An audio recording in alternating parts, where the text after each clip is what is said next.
This is our presentation for our final project, the Central Pneumatic 3/8" Reversible Air Drill. I'm Jacob Adamski. My name is Liqiang Chen. And I'm Ronald Waingort. So for the overview, we're going to start out by talking about our team dynamics and then move on to the main assembly, and then on to our sub-assemblies, the handle, the rotor, the head. We'll show through animation the functionality of the drill. We'll talk about critical parts that have given us trouble through the project's completion, and then conclude. Now to discuss team dynamics. The work was completed individually. It was split up into 3 different sub-assemblies: the rotor, the handle, and the drill head. For us, we did not create a formal schedule, and our responsibilities are... So my responsibilities was that I bought, disassembled, and distributed the parts on the actual physical drill. I did this 3 times, and I bought it from Harbor Freight. I also modeled the rotor subassembly, which consists of the rotor blades, the cylinder, end plate cover, bearing case, bearing, motor alignment pin, and washer. I also assembled and animated that assembly. So I created and animated the handle subassembly, which includes the motor housing, the cut point set screw, the trigger, the valve spring, reverse valve bushing, throttle valve, O-ring, roping, exhaust diffuser, and air inlet with screen. I also integrate all the kinematics from all my teammates and create the full assembly. My responsibilities were to complete the drill head subassembly, which consisted of 3 sub-assemblies: the drill chuck, the gear, and the bearing. The drill chuck subassembly consisted of the chuck core, the teeth, the chuck cover, and the chuck ring. The gear subassembly consisted of the internal gear, the planet gear, internal gear carrier, and the bearing subassembly. And the bearing subassembly consisted of the inner ring, the outer ring, the ball bearing, and the end plate. So the main assembly is divided into 3 sub-assemblies. It is a perfect number of parts for a group of 3. So the main assembly is held together by main thread here on the front of the handle, and we use 4 advanced workbenches in KTL, which are GSD, the photo tracer, the generative sheet metal design, and the kinematics. So here is the exploded view about the main assembly. As you can see, there are 3 sub-assemblies. Number 1 is the handle sub-assembly, number 2 is the rotor sub-assembly, and number 3 is the head sub-assembly. So the handle sub-assembly includes 12 parts. Those parts are either screwed or press-fit together. There are 3 constraint types used in this sub-assembly, which are coincidence, offset, and contact. Only GSD is used as the advanced workbench here in this sub-assembly. So here is the exploded view for the handle sub-assembly. As you can see, there are 12 parts made from various materials. So number 7, the exhaust diffuser was attached to the handle using a screw, and pretty much all other parts are press-fit together. The rotor subassembly. So in total there are 9 parts in this subassembly, but that number is slightly misleading because the bearings inside the subassembly are actually subassemblies themselves, and they have 5 parts, although I don't count them because these are standard bearings that you could find online. Now, physically, these parts for the most part are free to move, and they're held together by the other 2 subassemblies, the head in the front and the handle in the back. It's housed inside the handle. Now, there are 2 parts that are press-fit, which I will go over in the exploded view. The advanced workbenches I used were GSD, photo tracer, and generative sheet metal design. Those 3 were actually all used just for the bearings. Everything else was created in part design, and then I also used kinematics to animate the motion. The constraints I used were coincident, contact, and offset.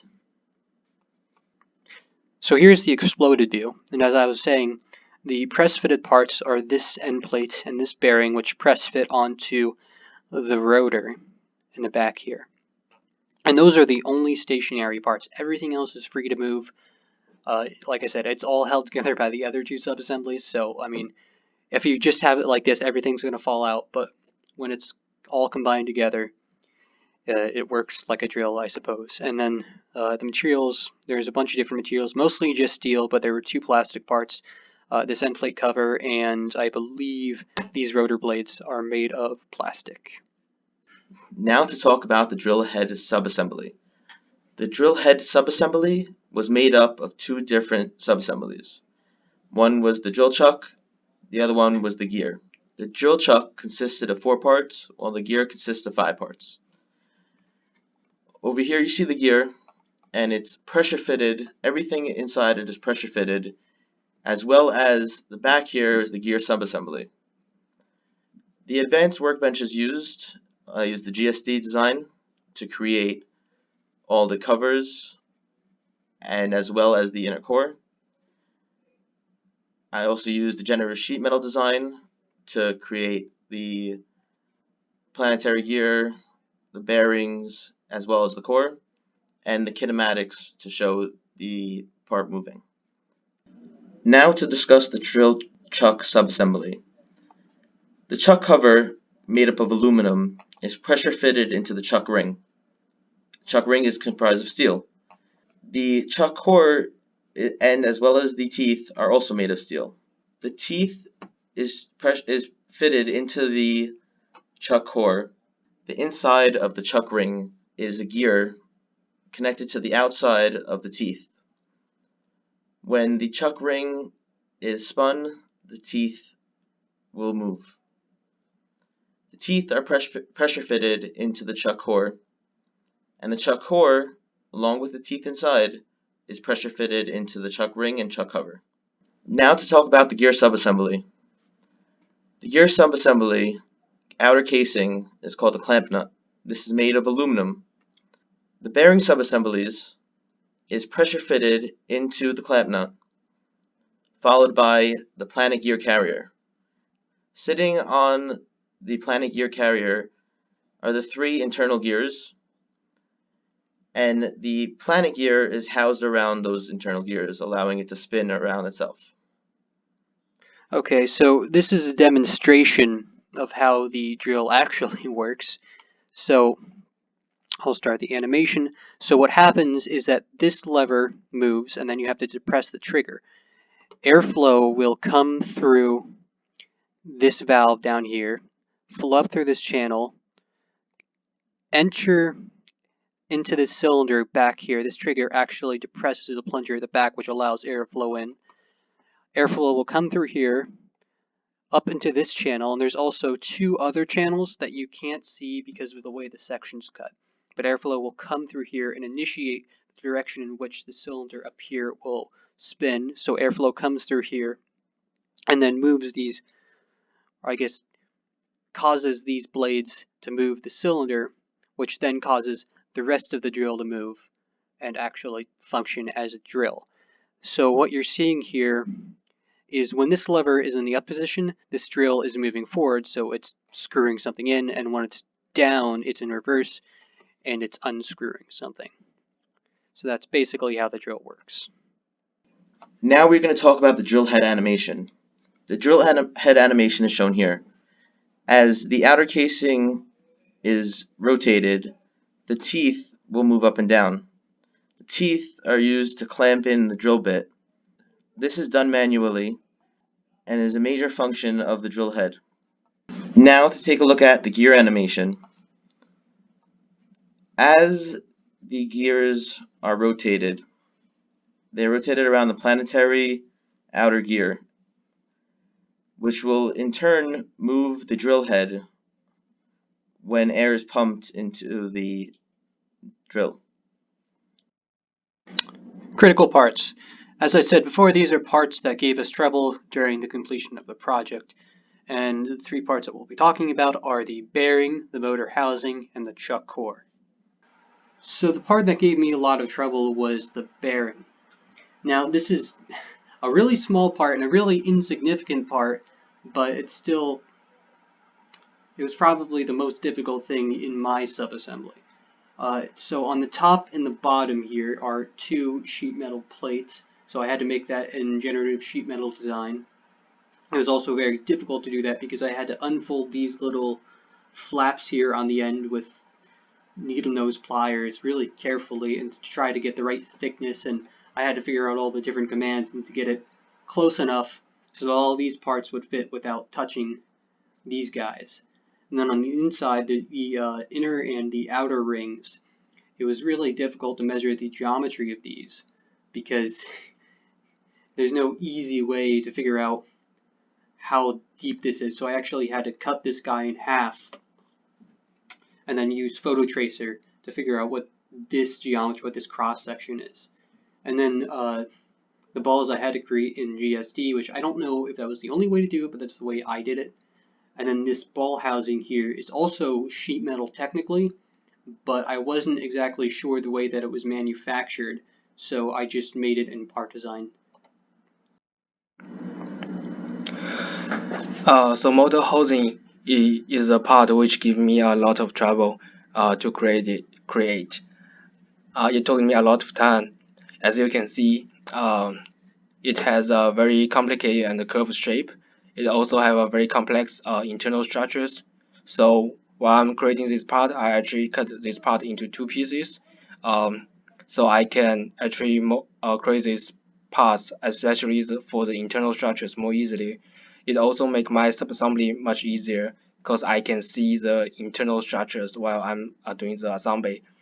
It also make it clear to demonstrate the animations because I can just hide the right piece while we are doing the animation. So initially I was trying to use sketch tracer to create the outside shape. It didn't work out because I kind of don't like the sketch tracer, how it works. I also tried GSD, but it also didn't work out. So I end up just using part design to create this part.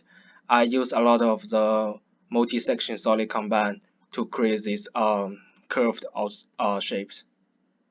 For me, the chuck core was the hardest piece to design. As shown here, the 3 holes that the teeth are moved in, to dimension those holes and to have the teeth meet up in the middle was the hardest part to dimension. You see here the drafted holes, the drafted pads, to get those appropriate dimensions, as well as have CATIA draft the pads, was extremely difficult. Because this piece was so complicated and so complex, a lot of the dimensions that I needed were inaccessible. The inner holes and how far down they went, where to position the angled holes, as well as the fillets on the piece. Okay, so in conclusion, I think our project was pretty successful overall. We accomplished pretty much all of our goals, with the exception of the fact that we didn't use the ergonomics workbench with our animation, which was sort of, we were planning to do that, but we just ran out of time to do that. Our greatest strengths was the fact that we had the physical reference of the drill in person, so we could take it apart, we could cut pieces apart, we had a ton of extra parts, so it allowed us to just have something to measure, because I think if we did this from picture or if we did it from a set of drawings, I don't think it would have been as successful, but measuring them from a physical reference allowed us to fit everything together nicely without too much trouble. And our biggest weakness, as I just mentioned, was time management. Everything was done way too close to the due date, and we definitely needed to get things done earlier so that we can spend more time doing the presentation and more time really finishing the animation. And that's our project.